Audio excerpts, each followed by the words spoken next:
Assalamualaikum warahmatullahi wabarakatuh. Waalaikumsalam. Waalaikumsalam. Jadi sih kelompok kami akan mempresentasikan aplikasi penerjemah bahasa Indonesia ke bahasa Italia. Ini disusun oleh Andre Novian, Doni Gaga Pramudia, Fadrozi Al-Azhari, dan Nadia. Apa itu bahasa?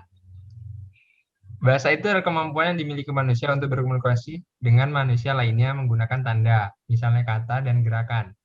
Kajian ilmiah bahasa disebut ilmu linguistik. Komunikasi. Komunikasi dilakukan secara lisan atau verbal yang dapat dimengerti oleh kedua pihak. Komunikasi itu tujuannya untuk menyampaikan informasi sebagai bentuk interaksi dengan orang lain dan melakukan komunikasi lah itu. Apakah penting berkomunikasi? Penting dong untuk menyampaikan informasi yang kita inginkan ke target agar tidak terjadi kesalahpahaman.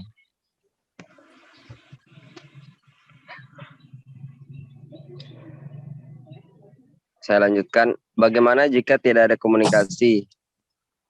Maka timbulnya kesalahpahaman yang akan menimbulkan konflik. Manakala komunikasi berlangsung dengan kurang baik, maka bisa seseorang menjadi mudah memberikan penilaiannya hanya dari sudut pandang saja. Kemudian dampak yang sebenarnya yang sangat berpengaruh sangatlah tinggi dikarenakan komunikasi itu sangatlah penting bagi kehidupan kita. Lanjut.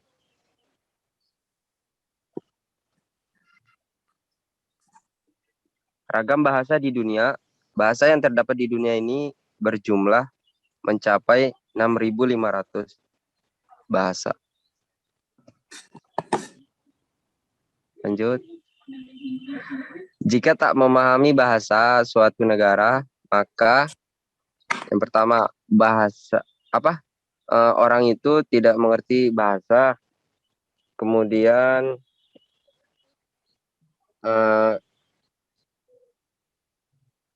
tidak adanya komunikasi dari kedua belah pihak karena tidak saling mengerti, kemudian terjadi kesalahpahaman dan tidak saling mengerti.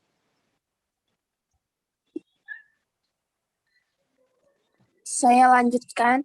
Pentingnya saling mengerti, terutama dalam hal komunikasi.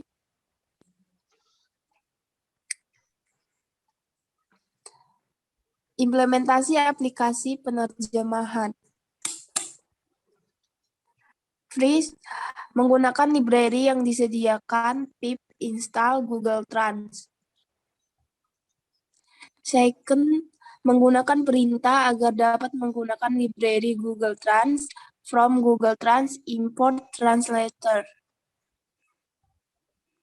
Oke, selanjutnya yang ketiga, yaitu memasukkan teks atau kalimat atau kata yang akan diterjemahkan. Di sini kita akan menggunakan, karena kita alat penerjemah bahasa Indonesia ke bahasa Italia, jadi kita akan menggunakan kalimat yang berupa bahasa Indonesia. Yang keempat, kita akan memasukkan perintah untuk perintah penerjemah dengan cara translation, translator.translate, terus teks untuk memanggil kalimat di atas, yang nomor 3, terus SRC ID, di mana menggunakan bahasa Indonesia dan DST IT, atau di sini akan diterjemahkan ke bahasa Italia. Selanjutnya, nah ini adalah hasil dari penerjemahan yang dilakukan. Di sini kita bisa lihat di bagian IN22 print text itu merupakan kalimat atau teks dalam bahasa Indonesia, sedangkan IN23 atau print translation text itu merupakan terjemahan dari kalimat di atas dengan menggunakan bahasa Itali tentunya. Oke, kesimpulan. Pada model penerjemah ini, program mengambil dan menghubung ke penerjemah yang pernah ada, yang seperti yang kita kenal, yaitu Google Translate sebagai media dasarnya untuk menerjemahkan kata atau bahkan kalimat itu sendiri. Oke, terima kasih dari kelompok kami. Mohon maaf kalau misalnya ada yang salah. Saya akhiri. Wassalamualaikum warahmatullahi wabarakatuh. Waalaikumsalam Waalaikumsalam warahmatullahi warahmatullahi wabarakatuh. wabarakatuh.